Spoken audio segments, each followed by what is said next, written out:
8 വർഷം 9 മാസം 23 ദിവസങ്ങൾ ഞാൻ അനുഭവിച്ച വേദന ലോകത്തിൽ ആരോടും പറയാൻ പറ്റില്ല. ഞാനിപ്പോൾ തിരിച്ചറിയുന്നു. അപകീർത്തികരമായ ദൃശ്യങ്ങൾ പകർത്താൻ നടിയെ തട്ടിക്കൊണ്ടുപോയി പീഡിപ്പിച്ച കേസിലെ അതിജീവിതയുടെ ആദ്യ പ്രതികരണമാണ് ഇൻസ്റ്റഗ്രാമിലൂടെ പുറത്തു വന്നിരിക്കുന്നത്. അതിജീവിതയെന്ന് ഉപയോഗിക്കാതെ സ്വന്തം പേരിൽ തന്നെയാണ് പ്രതികരണം പുറത്തു വന്നത്.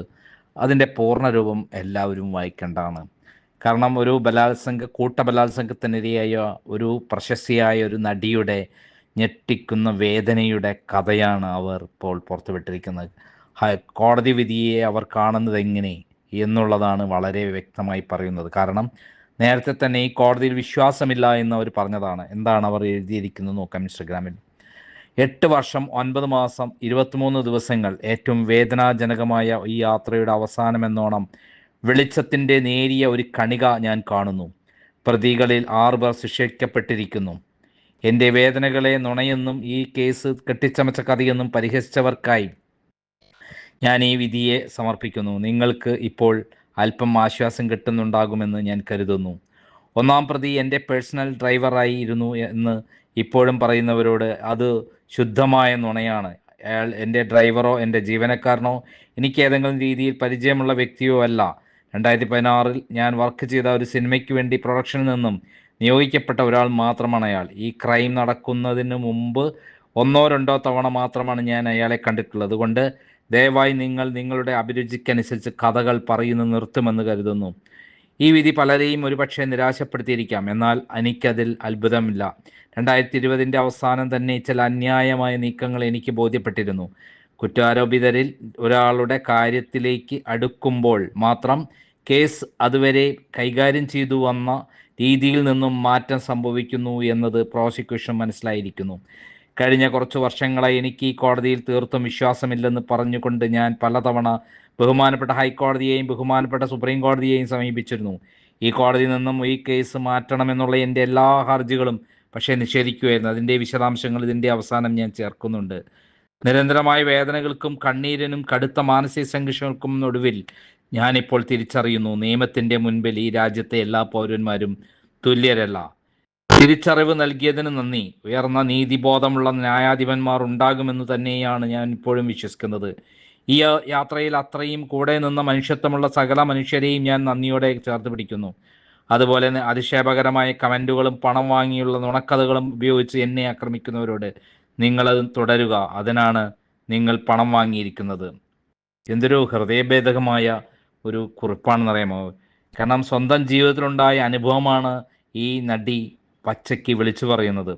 ഒരു കോടതിയിൽ എല്ലാ പൗരന്മാർക്കും തുല്യമല്ല എന്ന് സ്വന്തം അനുഭവത്തിൽ നിന്നാണ് അവർ വിളിച്ചു പറയുന്നത്. എന്തായാലും ജഡ്ജ് ഹണിയം വർഗീസ് എന്ന് പറയുന്ന ജഡ്ജിയുടെ കോടതിയിൽ നിന്നും അവർക്ക് നീതി കിട്ടിയില്ല എന്നാണ് അവർ വിളിച്ചു പറയുന്നത്. അതിൽ പോസ്റ്റിൽ ഇങ്ങനെയാണ് പറയുന്നത്: ഈ കേസിൽ എൻ്റെ അടിസ്ഥാന അവകാശങ്ങൾ സംരക്ഷിക്കപ്പെട്ടില്ല. ഈ കേസിലെ ഏറ്റവും പ്രധാനപ്പെട്ട തെളിവ് മെമ്മറി കാർഡ് കോടതി കസ്റ്റഡിയിൽ ഉണ്ടായിരിക്കെ 3 തവണ അനധികൃതമായി തുറന്നുവെന്നും പരിശോധിച്ചുവെന്നും അന്വേഷണ സംഘം കണ്ടെത്തി. ഈ കേസിൽ ആദ്യം എത്തിയ 2 പബ്ലിക് പ്രോസിക്യൂട്ടർമാർ കോടതിയിലെ അന്തരീക്ഷം പ്രോസിക്യൂഷനോട് ശത്രുതാപരമായി പെരുമാറുന്നതെ ആരംഭിച്ച് രാജിവെച്ചു. അവർ ഇരുവരും എന്നോട് വ്യക്തിപരമായി പറഞ്ഞത് ഇവിടെ നിന്ന് നീതി പ്രതീക്ഷിക്കേണ്ടതില്ല എന്നാണ്. അവർക്ക് ഈ കോടതിയിൽ പക്ഷപാതമുണ്ടെന്ന തോന്നൽ ഉറപ്പായതിനാലാണത്. മെമ്മറി കാർഡ് അനധികൃതമായി കൈകാര്യം ചെയ്തതുമായി ബന്ധപ്പെട്ട് സമഗ്രമായ അന്വേഷണം നടത്തണമെന്ന് ഞാൻ പലതവണ ആവശ്യപ്പെട്ടു. എന്നാൽ അതുമായി ബന്ധപ്പെട്ട അന്വേഷണ റിപ്പോർട്ട് ആവശ്യപ്പെട്ടിട്ടും നൽകിയിരുന്നില്ല. പിന്നീട് ഹൈക്കോടതി നിർദ്ദേശപ്രകാരം മാത്രമാണ് നൽകപ്പെട്ടത്. ഞാനൊരു ന്യായമായ വിചാരണയ്ക്കായി ജഡ്ജിനെ മാറ്റണമെന്ന ഹർജിയുമായി ഫൈറ്റ് ചെയ്യുമ്പോൾ പ്രതിഭാഗം അതേ ജഡ്ജി തന്നെ ഈ കേസ് തുടർന്നും പരിഗണിക്കണമെന്ന ആവശ്യമായി ഹർജിയിൽ കക്ഷി ചേർന്നു. ഇത് എൻ്റെ സംശയങ്ങൾക്ക് ബലം നൽകുന്നതായിരുന്നു. എൻ്റെ ആശങ്കകളും അനുഭവങ്ങളും അറിയിച്ച് ബഹുമാനപ്പെട്ട രാഷ്ട്രപതിക്കും ബഹുമാനപ്പെട്ട പ്രധാനമന്ത്രിക്കും ബഹുമാനപ്പെട്ട സുപ്രീം കോടതി ചീഫ് ജസ്റ്റിസിനും എനിക്ക് കത്തുകൾ അയക്കേണ്ടതായും വന്നു. ഈ കേസിൻ്റെ നടപടികൾ ഓപ്പൺ കോടതിയിൽ പൊതുജനങ്ങളും മാധ്യമങ്ങളും നേരിട്ട് കാണാൻ കഴിയുന്ന രീതിയിൽ നടത്തണമെന്ന് ഞാൻ ഈ കോടതിയിൽ ആവശ്യപ്പെട്ടു. എന്നാൽ ആ അപേക്ഷയും തീർത്തും നിഷേധിക്കപ്പെടുകയായിരുന്നു. So many people have inspired me to be nothing like them. I think you thank you for all the lessons എന്ന് ഹൃദയഭേദകത്തോടെ വളരെ വേദനയോടെ ആ, കഴിഞ്ഞ 8 വർഷമായി അനുഭവിച്ച ആ, നരകതുല്യമായ വേദന, 8 വർഷവും 9 മാസവും 23 ദിവസം ആ പെൺകുട്ടി അനുഭവിച്ച എല്ലാ തരത്തിലുള്ള അധിക്ഷേപങ്ങളും എല്ലാ തരത്തിലുള്ള വൈകൃതങ്ങളും നിറഞ്ഞ ആ ആ അധിക്ഷേപങ്ങളെയെല്ലാം അതിജീവിച്ച് പോരാട്ടം നടത്തിയ അവസാനം കോടതി തന്നെ ചതിച്ചിരിക്കുന്നു എന്നാണ് അവർ വിളിച്ചു പറയുന്നത്.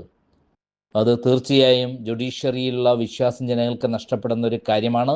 ഇര തന്നെ ജുഡീഷ്യറിയിൽ തനിക്ക് തന്നെ തൻ്റെ കേസ് പരിഗണിച്ച കോടതി ശരിയല്ല, അവിടെ നടന്നത് ഏകപക്ഷീയമായ പ്രതികളെ രക്ഷിച്ചുകൊണ്ടുള്ള കാര്യങ്ങളാണ് അവിടെ നടന്നിട്ടുള്ളത് എന്ന് വിളിച്ചു പറയുമ്പോൾ നമ്മൾ ആരെയാണ് ആശ്രയിക്കേണ്ടത്? ആകെ നമ്മൾ ഭരണകൂടം പരാജയപ്പെടുമ്പോൾ, പോലീസ് പരാജയപ്പെടുമ്പോൾ, നമുക്ക് അവിടെ നിന്നൊന്നും നീതി കിട്ടാതെ വരുമ്പോൾ ജുഡീഷ്യറി മാത്രമാണ് നമുക്ക് ഏകാശ്രയം.